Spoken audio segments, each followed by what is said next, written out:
Hello, everybody, and welcome to another episode of the Teal Cast. I'm Caden Lang, and we have a ton of news to get into today, so let's get started. So we're going to first start out with basketball because there is some big news coming out of the basketball team. Not really great news either. So to start off with, UNCW played their final game of the season, unfortunately, on Saturday night, where they took on William & Mary in the CAA tournament. And it did not go as the Seahawks would hope, and they are left with an early exit after suffering a pretty gruesome defeat at the hands of the Tribe. William & Mary got up fast, and they didn't let back. The final score was 73-60. UNCW ended up losing by 13, and the Seahawks did not really look good. They just did not. I don't even think they held the lead at one point in the game. It was just all William & Mary. They put their foot on the gas and never looked back. And UNCW was trying to play catch up the rest of the game and just could never muster the comeback. Anyways, but that is not the worst news coming out of the basketball team today.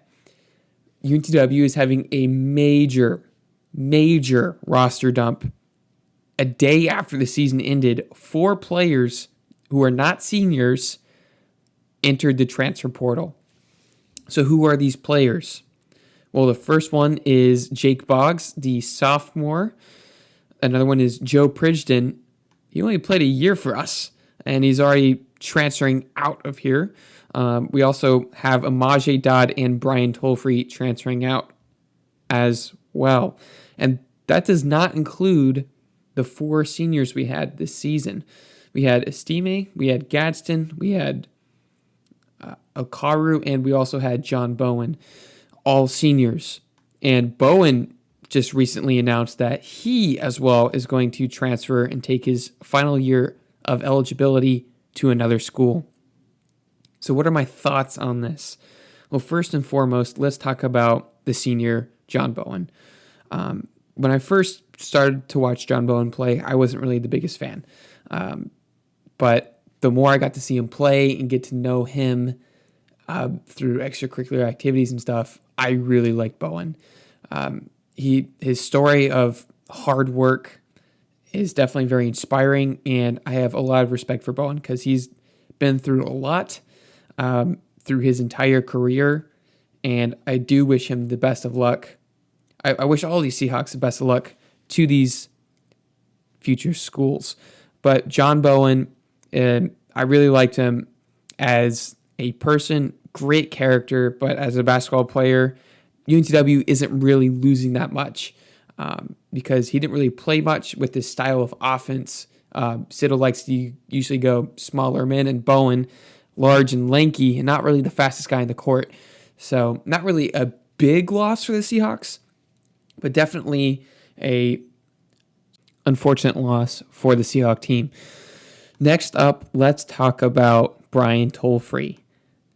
Brian Tolfree is a junior this year, so he still technically has 2 more years eligibility, and he didn't play much this season.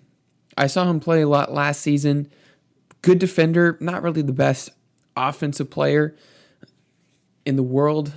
He could shoot here and there, but at the free throw line, very inconsistent and not really the best shooter, but great defender.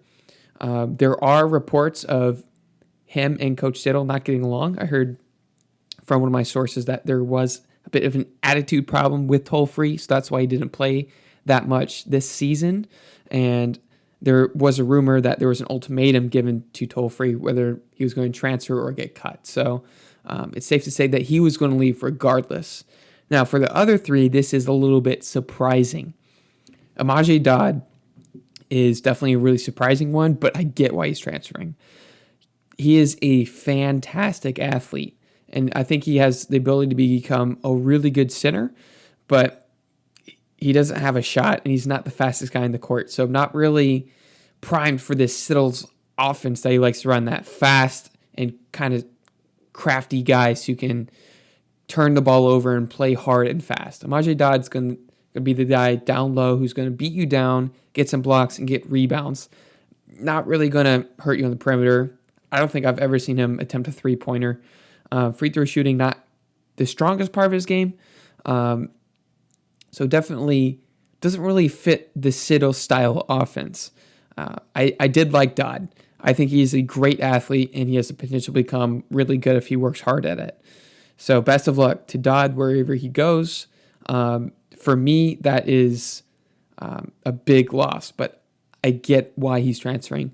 Jake Boggs, I have no idea why. Actually, if I'm being completely honest, I don't know why Pridgeton's transferring either. Jake Boggs, also not really a great fit for this offense. Not really the fastest guy in the court. He was a lot of times playing center, even though he's not a natural center. He's more of a perimeter guy. But for this Siddle offense, wasn't fast enough to be one of those perimeter guys like Okaru or Gadsden or Harvey even. So I kind of understand that Boggs is transferring because he wants to play more to his game. He wants to be that guy on the outside who can just catch and shoot threes. But Siddle had more in that center role because he is 6'9", and I believe he was the tallest player on the team. So he was kind of stuck with that center role, but not really the best center. I thought he was kind of soft down low, and he wasn't really that aggressive on the boards. So didn't really fit the Siddle offense at all. Pridgeton, however, I thought was a fantastic fit. Small, crafty, fast, can hurt you on the perimeter every now and then, but very, very crafty around the basket. I've seen that dude make more reverse layups than the entire team combined. He can just get to the rack and score.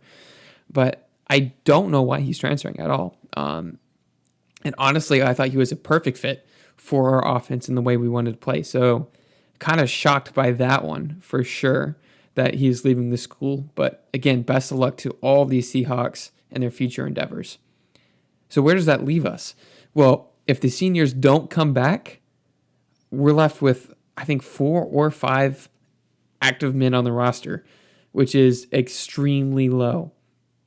And one of my sources threw out a rumor that another player may not be returning. That player being the name of Brenton Jenkins. He may not return, but we'll see whether or not that comes to fruition or not. But even if he does decide to leave, that's 4 active players on a roster. So who are those players? Well, Jalen Sims is one, Jamari Harvey, Shaquem Phillips, and Jawan Carr. Only 4 active players on our roster, which is not great because I believe we only have 3 athletes coming in on scholarship next year. So we're going to have to get a lot of players on either the transfer portal or a walk-on, potentially, to even fill this roster. And if the seniors do decide to return, that would be amazing.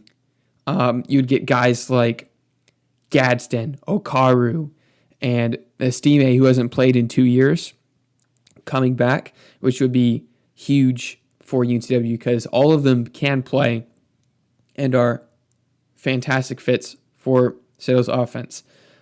Okaru had an outstanding season. So did Gadsden. Those guys are leaders on the team, so I'd love to see them come back. But who knows if they will come back, if they even want to come back to school, or maybe they just want to go on with their careers. So we'll see what happens there. But as of now, UNCW only has 4 or maybe even 5 guys left on their roster, which is not good. So they're going to have to do a lot of work over the offseason. So hopefully Siddle can work some of his magic and get some guys in. He was able to get Pridgeton in. He was able to recruit Harvey and Carr, who didn't play at all, and Steer for a little bit, but that dude only saw like 6 minutes on the court and then decided to leave. So I do think Siddle can get some guys, but at this point, we just need to fill the roster. We got to take what we can get. Hopefully, I do believe we have 1 or 2 stars coming next year, which is really good for the team, but we just have to get big men. We have 0 big men. I believe our biggest guy right now is Jalen Sims, saying about 6'7", and that's just not going to work out. in college basketball. You have to have at least one big man. You may be able to get away with it in the CAA for some games, but as a whole, you're going to need to get rebounds. And without that big presence down the middle, you're just not going to be able to get many rebounds, especially off of tall teams like William and Mary or even Hofstra. But UNCW, since Devontae Cacok has left, has not been a great rebounding team. A little bit better this season than last season, but still not great. I believe we've gotten out-rebounded in almost every single game. So you have to find a rebounder. Next, you got to find more guards. We only have 4 or 5 potentially, but really 4 active players on the roster, not including seniors, and 3 guards are graduating for UNCW. So we have to find more guards because for this run, defend, win type of offense that Siddle and Coach Keats love to run, you have to find guards. It's definitely the most valued position for this type of offense. You have to find quick and fast guards. Ones that will make good decisions, not really turn the ball over much, but if they do, they'll just have a short memory and just hustle to the next play. And you have to find hustle in these guys and dedication to work hard. Traditionally, UNCW, when it's been good, besides 1 or 2 players, haven't had the best athletes, but they've had athletes who are hustlers and that want to compete. So it'll be interesting to see what Siddle does this offseason. Best of luck to this coaching staff to try to recruit a lot of people. And hopefully some of the seniors do decide to come back. But if I'm that coaching staff, I can't bank on it. I have to go out and get guys. So best of luck to Coach Siddle and his staff. But we will see how the UNCW roster looks entering next season. It's going to be completely different. Completely different. Besides Sims, Phillips, and Harvey, no, UNCW is going to have no returning starters for next season. Phillips only played 1 game this season. Jalen Sims got hurt in the middle of the season, and who knows how serious this injury is. His knee is wrapped up, and he is on crutches. I don't know if it's an ACL or MCL type injury, but it could take a while for him to recover. So realistically, the only starter that's going to be returning that's not a senior is going to be Harvey, because Juwan Carr only played about a minute in like the first or second game and then kind of disappeared the rest of the season. And Sims got hurt and Phillips only played 1 game. So as far as consistent starters goes, Harvey's going to be the only one coming back. So UNCW has a lot of work cut out for them. But I have tons of faith in Siddle's crew. As I said earlier, they have gotten really good talent to UNCW that's transferring out already, unfortunately. But I do think Siddle is a great recruiter, and I think that he'll be able to get some quality guys in for the team next season.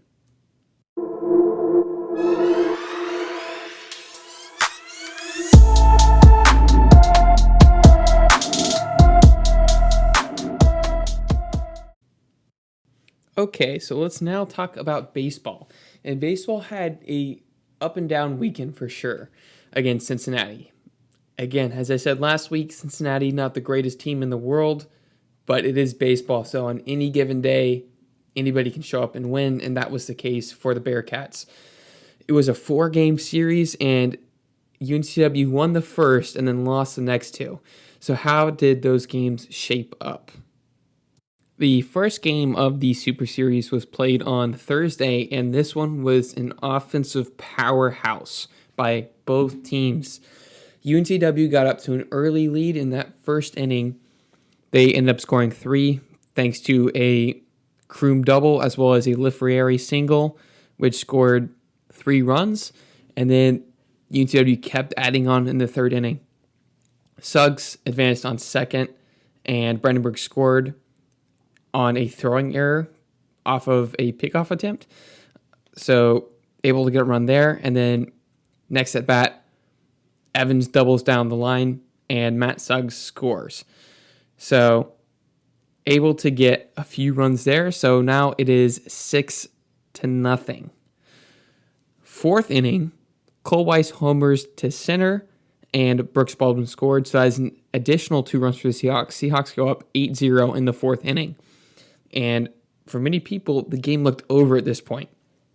But Cincinnati, credit to that team, did not let this happen. They didn't let the early lead get to them, and they climbed right back in it.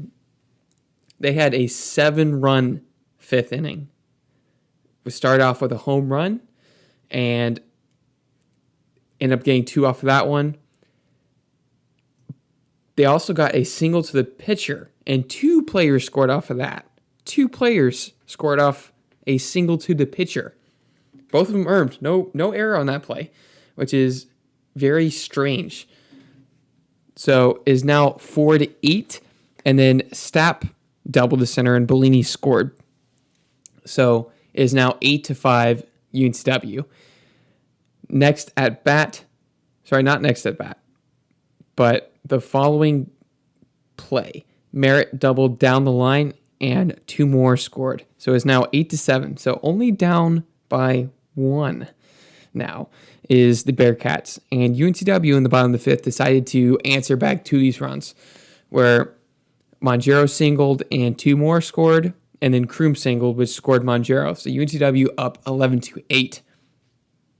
In the 6th, Powell homered, so is now 11-8 Bearcats. UNCW came back in the 7th, and Brooks Baldwin hit a home run to center field. So a lot of home runs this game already, but that is not over for the home run fest for the Seahawks. Bellini singled for Cincinnati in the 8th, and 1 more scored, so it's now 12-9 Cincinnati. So Cincinnati is still right there. But in the 8th, Matt Suggs homered, so 2 runs scored there, 14-9 Seahawks. In the 9th, Nicholson for the Bearcats homered, and the Bearcats after that were done. So the Seahawks win the game 14-10. So a lot of home runs, a lot of runs for both teams. The second game was a heartbreaker for the Seahawks. In that game, UNCW went up early. They went up 4-0 in the first and failed to score again for the rest of the game. And throughout the game, Cincinnati just hammered away at the lead and then finally took it over. So in the third, they had a 5-run third, so it's only 5-4. Seahawks left a lot of men on base for the rest of the game, and Cincinnati was able to capitalize on some mistake pitches, and they were able to get 2 more home runs. So the Seahawks end up losing this game 7-4 after blowing a 4-0 lead. And similar thing happened on Saturday. Seahawks again went up 4-0. In the second, they ended up scoring 2, and in the fourth, they ended up scoring 2 and did not score for the rest of the game. And Cincinnati chipped away at the lead. They ended up scoring in the first to break the shutout. I'm sorry, the 6th. They didn't even score to the 6th inning. And they were able to score 4 in that 6th to tie the game. And then after that, it was just a race to the finish. Who's going to score first? Because both pitching staffs for both teams looked really good. And Cincinnati hit a home run in the top of the 9th, and that was it. They were able to slam the door on the Seahawks. So Cincinnati takes this game 5-4, and they're up 2-1 in the series. So Bearcats can win the series the following game, but that final game was a photo finish once again. In that final game, Bearcats took a early lead, and a big one too.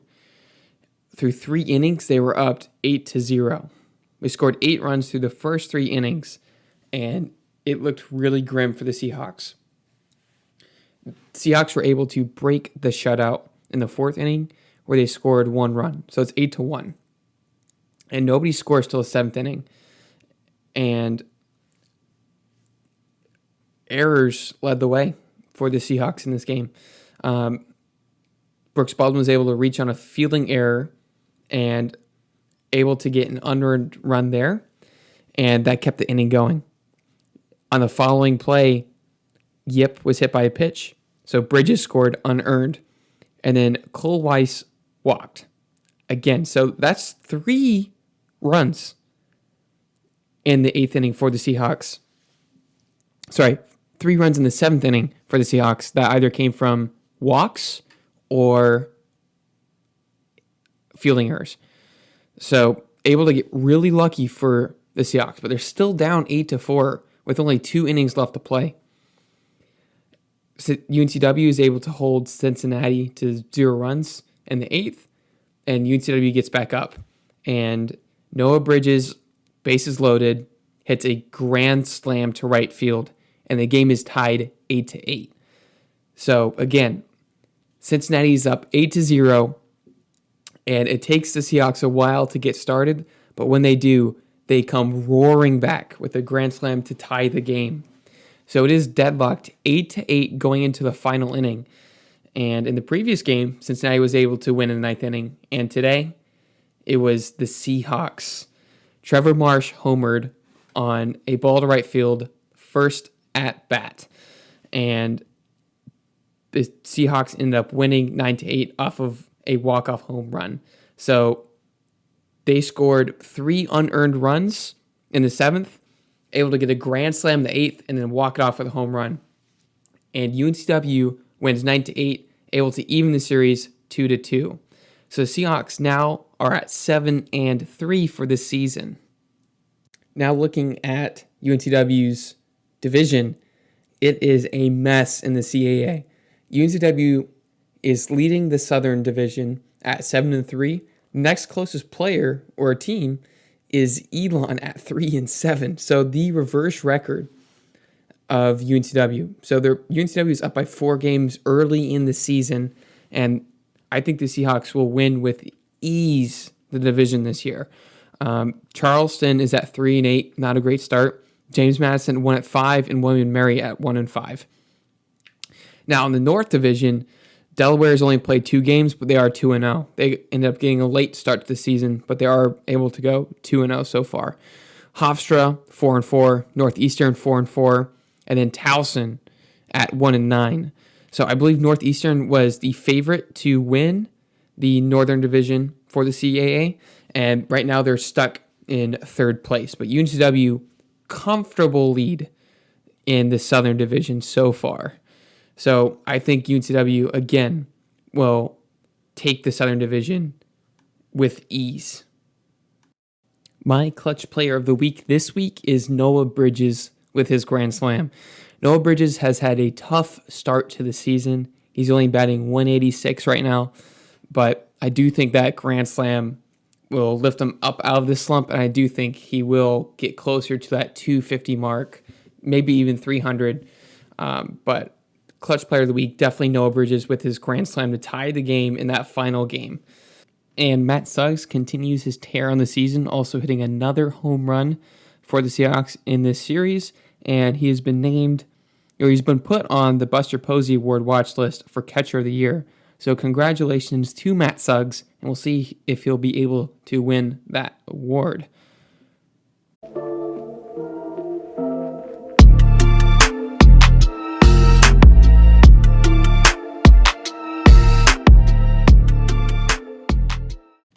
Take a look for a scouting report for next week as UNCW takes on App State. App State is a good team. They've currently lost 3 in a row, but I'll get into that in a second. They started out the season going 2-1 against Winthrop. They ended up winning at Eastern Tennessee University, and they took a 3-1 series against North Carolina A&T, but then they lost 3 in a row. They got swept by Eastern Carolina, but Eastern Carolina is ranked number 17 in the country, and only one of the games against Eastern Carolina was even close, and that was 2-5. All the other games lost by 8 or more runs. So App State can be a daunting opponent for the Seahawks. And who is App State's best player this season? Well, they don't just have one. Across the board, their whole team can hit. Their batting average leader sits at 294, and actually two guys sit at 294, Alex Leschlock and Bailey Welsh. Both have had 34 at-bats, and both these guys can get on base. None of them have any home runs, though. But Welsh does have a triple and 2 doubles to his name, whereas Leschlock only has 1 double.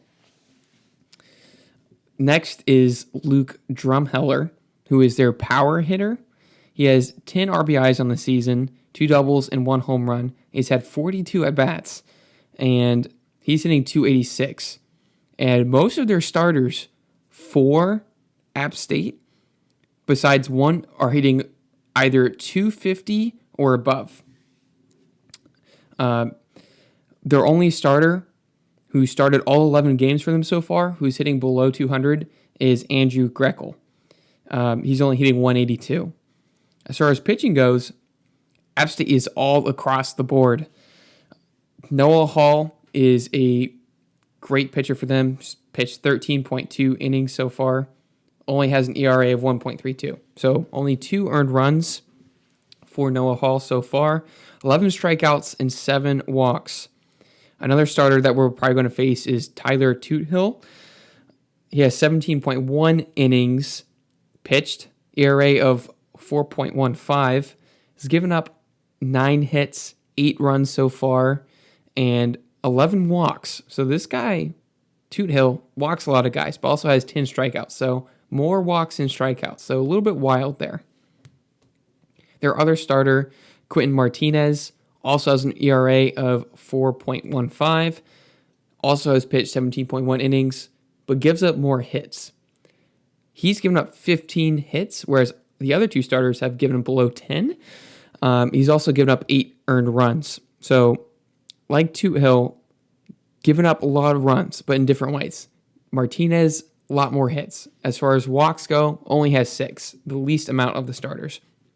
It has 11 strikeouts. And opponents are hitting 242 off of him. So definitely the starter easiest to hit would be Martinez.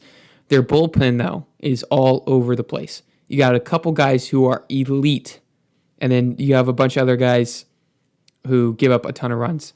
So the pitcher who's pitched the most out of their bullpen is Eli Ellington, 4.66 ERA. Not bad for a reliever.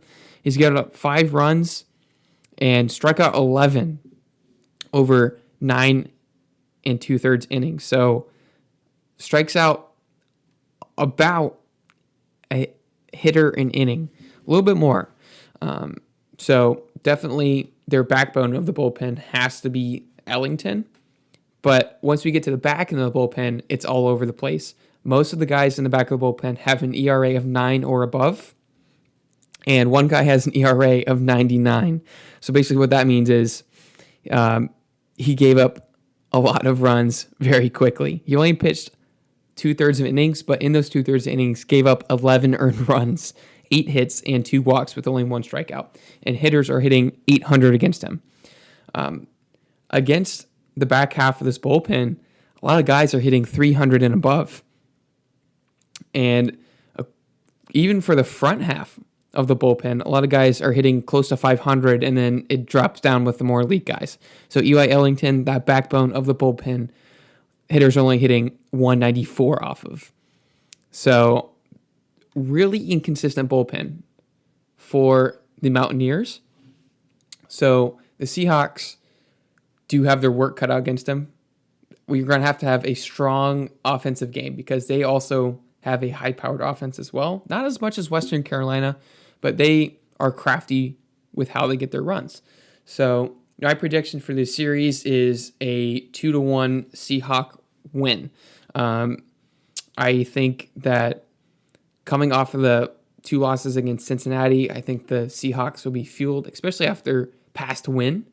I think they will have a lot of energy and desire to go and face these Mountaineers. So I predict a 2-1 series win for the Seahawks. In other Seahawk news, men's soccer team has gotten off to a hot start. The men's soccer team is at 3-0-1, so haven't lost a game yet, and their only draw has come against Duke, and they're up to number 16 in the country, according to Top Drawer Soccer. So congratulations to the soccer team, and they will be playing a game at home on Saturday. So let's see if UNCW soccer teams be able to keep going on their awesome start to the season, and hopefully they'll be able to overtake James Madison in the conference, because right now James Madison is sitting one ranking above them, number 15, but they've only played 2 games so far. So UNCW, as I said before, is going to have a photo finish with James Madison for the season championship and even conference championship. So really awesome stuff coming out of the men's soccer team once again. And I can't wait to be able to see them play on Saturday. Well, that's going to do it for us today. Thank you guys so much for listening, and we will be back next week.